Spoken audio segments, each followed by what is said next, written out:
O'zbekistonda yangilik maxsus devorlarga shu holatda kleyni surkaladi. Hech qachon chiqib ketmaydigan bo'ladi.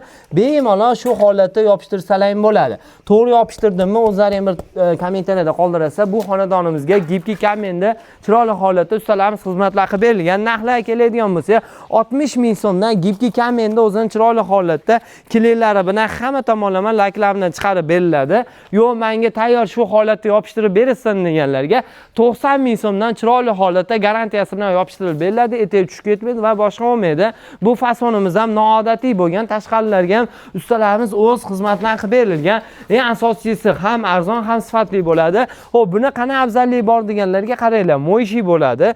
Keyin tabiiy toshlardan tayyorlangan bo'ladi. Bu mahsulotimiz obto'ga, qorga, yomg'irga chidamli bo'ladi. Keyin bemalol bukilaveradi, sinmaydigandan bo'ladi.